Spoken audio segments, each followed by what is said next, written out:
कथा को स्वागत।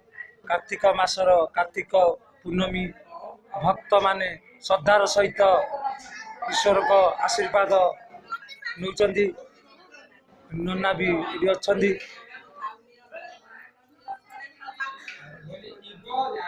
एबे भी सत कर्म कर सत बाटरे।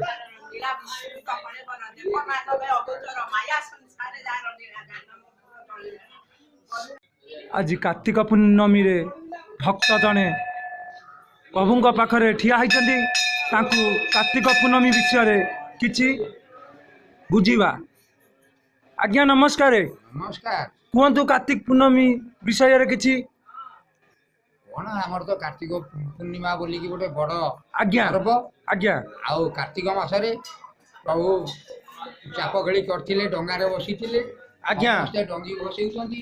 आम नीलकंठेश्वर प्रांगणरे पोखरीटे थिबा से पोखरी भी समस्ते डंगी बसौछन्ती। यात्री माने बहुत प्रकार भक्त माने आसी पहुंचन्ती।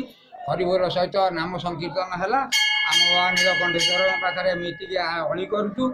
समस्त को भलरे भलरे रखन्तु। समस्तंकर दिन तो दिन नाई दिन जीव किंतु भलरे भलरे दिन बा हरि बोल प्रभु सेति शरणार्थ नो। भक्त जने किछि कहले आपनक मन को जदि पाइथिबो कमेंट रे जणैबे।